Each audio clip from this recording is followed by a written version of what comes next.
My name is Jeff Pruet. I work for Bluebell Ice Cream right now. I am currently on short-term disability for a ruptured disc in my back. My wife is Angie Pruet. We have 4 kids. I have 3 boys and 1 daughter. I have a 17-year-old son. Kaitlyn just turned 26, a 28-year-old son, and a 30-year-old son who will be 30 at the end of this month. Life was just normal and busy. I would work 5 days a week. Angie stays home. She is on disability, so she's kind of always been home. And I've always been the one that has ended up working. Multiple jobs, obviously firefighter, did a lot of public safety, firefighter, EMT, 911, riding on ambulances. And right now we're just, even before the accident, everything, it was just kind of, we were getting by with a routine, and so it was just a normal life, nothing special. On December 30th, it was 11:45 p.m. Alex had just gotten home from work, told us goodnight, and we had walked into our room to end the evening, and my phone rang. So I answered it, and it was, I'll never forget the screams. And it was incoherent. So I gave the phone to Jeff. And I stood there and watched his face change. He told us that Kaitlyn had been in a horrific car accident. And they didn't know if she was going to make it. And we needed to get over to the other side of the state, to Northside Hospital, as soon as possible. She was stopped on I-85 South and ended up getting, her hood had come up while she was driving on the highway. She stopped, she got hit by a vehicle doing 81. She happened to be on the phone with her boyfriend of 7 years when it happened. When the hood came up, she called him. It was like, what do I do? My hood came up, I don't know what to do. He said, get off the highway, don't get out of your car, just get off the highway and be safe, I'll come get you. And they lived maybe a mile from where the accident happened. So she was on FaceTime with him and put the phone down in her center console, and he heard the accident happen. So we called Alex upstairs, told him, your sister's been in a car accident. We don't know any details, we have to go. So he got himself together, and the 3 of us got in the car and headed out. And halfway there, I got a phone call from the chaplain from the hospital, calling to see if family was on their way, because they weren't sure Kaitlyn was going to make it. On the way there, we passed her accident scene. It was still active. Hour and a half later, past the accident, and traffic was backed up for miles. And it just kind of catches you in the heart when you're like, that's the trauma she just went through. This is the result of that. So we got to the hospital, to the ER, and a person came out and met us and said, we're stabilizing Kaitlyn, and we're going to be bringing her up to the ICU. You take a deep breath, and you're just like, okay, there's probably internal bleeding. We're guessing amongst ourselves at this time what the extent of her injuries are, because of when they're like, we're getting her stable and we're bringing her upstairs.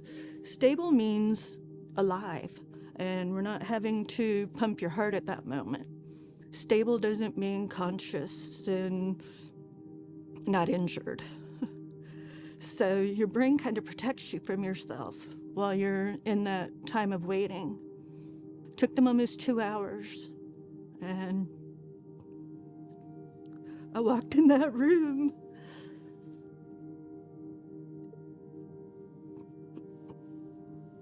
My daughter was being kept alive by a ventilator, and she had big things on her neck and tubes and wires everywhere. And you're still like, okay, they got her stable. Like, let's wait and hear what the injuries are, and it can't be that bad, right? She's up here in ICU, and the machines aren't going crazy. She's laying there and she's stable.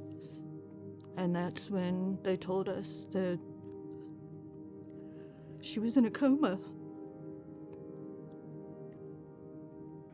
The first thing that went through my mind when Kaitlyn got in her wreck was just the severity of what her injuries could be.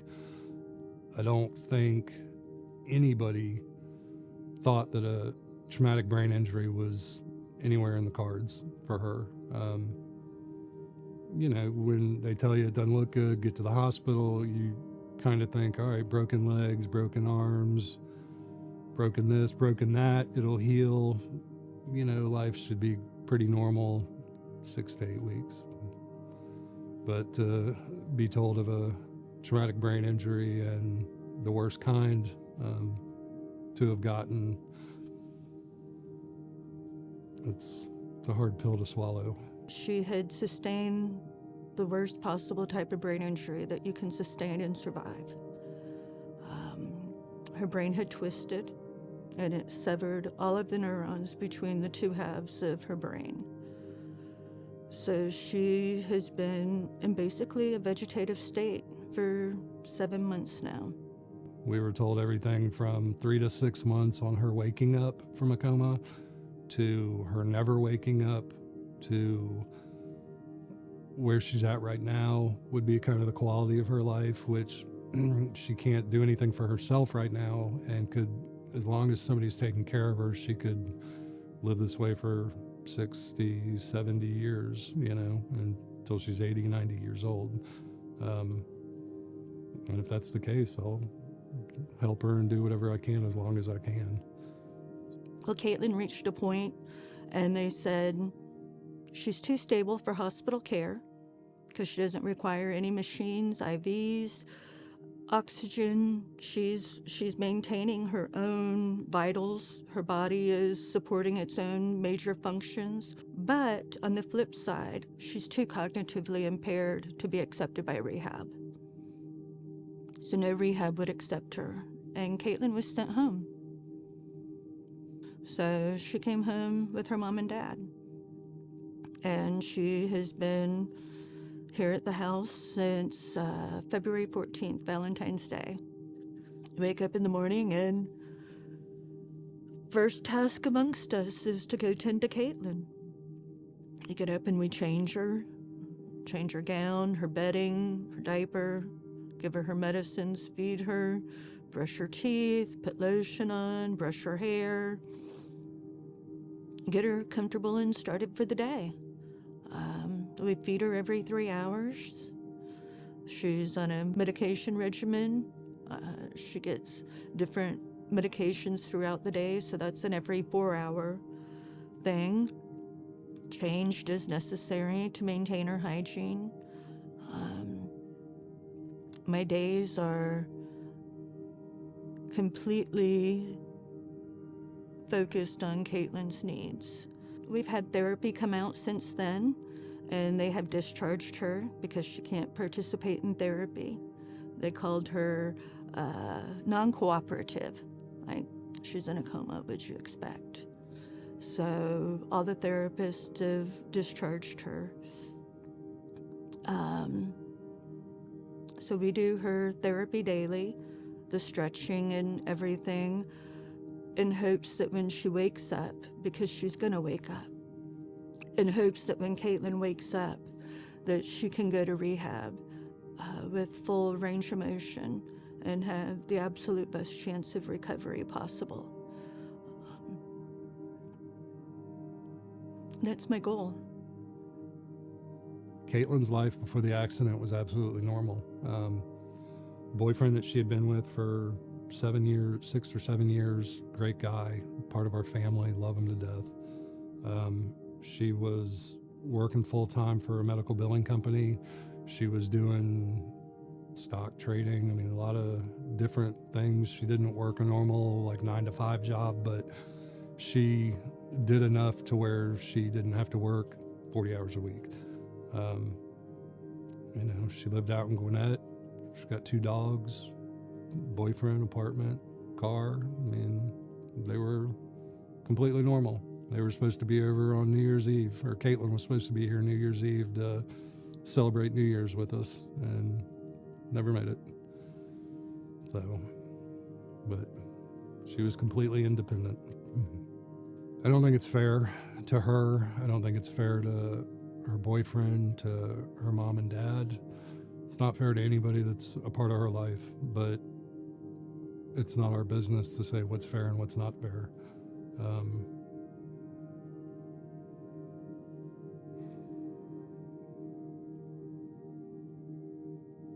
It's hard not to just be angry about the whole situation. And, I struggle with it plenty. Just because it doesn't make sense. It never will.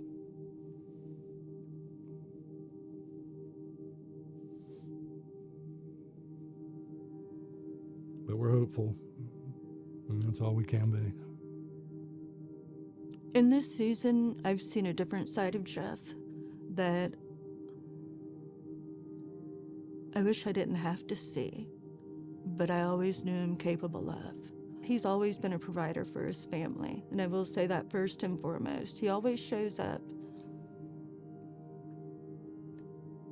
He hangs in when it gets really hard. These kids have given him a reason over the years to walk away if he wanted to, and he never did.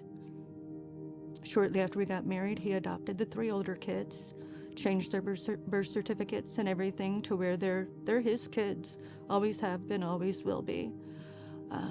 He's taken that responsibility onto himself. When all of this happened with Kaitlyn, that was a fear of mine, that you could walk away now.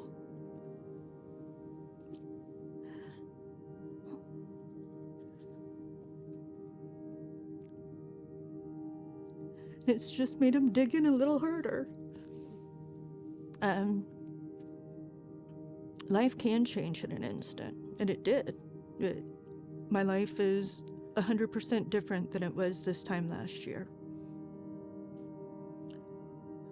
Love the ones that are close to you, because you never know when the last time will be. Kaitlyn was supposed to be at my house on New Year's Eve. I had plans with Kaitlyn. I would never want for anyone to walk through what we have. But I hope that by watching us walk through this, others can see God's love in us.